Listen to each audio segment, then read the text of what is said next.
je suis hyper mal à l'aise avec toutes ces adorations eucharistiques. Pourquoi il y a de plus en plus de personnes qui vont adorer Jésus Eucharistie alors que Jésus a dit « prenez et mangez ». Il n'a pas dit « prenez et adorez ». Jésus nous attend le dimanche à la messe pour recevoir son corps et pas pour adorer.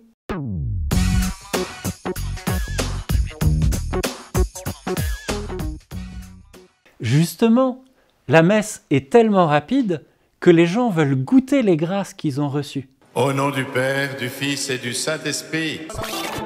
Que Dieu Tout-Puissant vous bénisse. À la communion, ils peuvent méditer sur le Christ qui rentre dans leur vie, et ça passe tellement vite.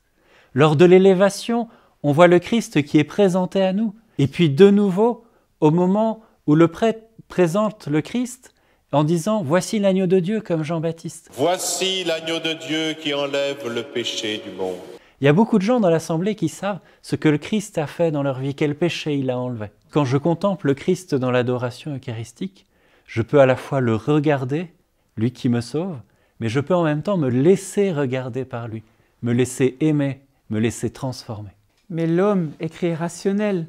Et là, c'est comme s'il débranchait son intelligence devant ce morceau de pain qui est censé être consommé.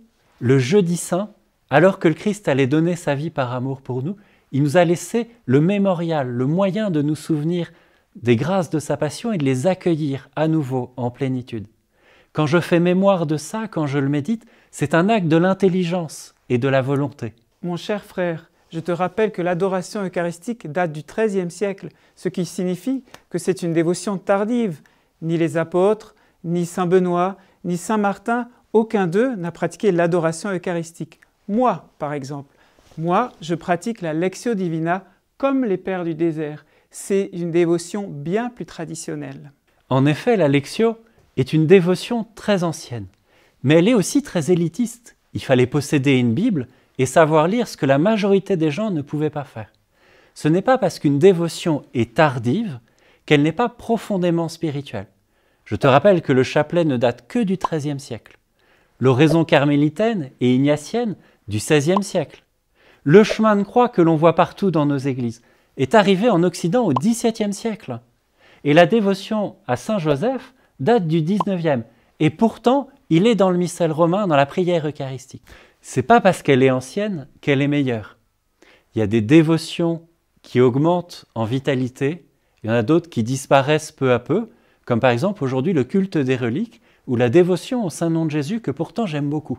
Mais aucune dévotion n'est obligatoire. La seule forme de dévotion qui est recommandée par l'Église, c'est l'Eucharistie, la messe du dimanche où on consomme l'Eucharistie. En effet, chaque pratique de dévotion déploie une partie des grâces de la liturgie.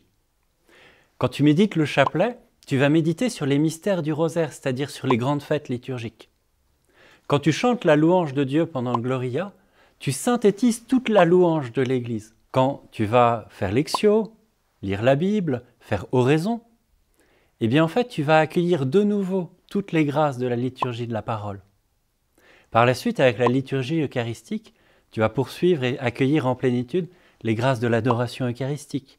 Tu vas prier pour les pasteurs et pour le pape. Tu vas vivre à nouveau le culte des reliques et le culte des saints. Autant de dévotions qui nous déploient et qui nous nourrissent. Je comprends mieux maintenant pourquoi il y a tant de dévotions, pour tous et pour tous les temps. N'empêche que tu m'enlèveras pas de l'esprit que derrière toutes ces adorations, il y a un côté un peu magique. Ces génuflexions, la grâce, c'est pas automatique. Dès l'Ancien Testament et jusqu'à Jésus, les prophètes ont dénoncé un rapport magique aux pratiques spirituelles. C'est Dieu qui les donne et il est souverain dans les grâces qu'il va donner par elles.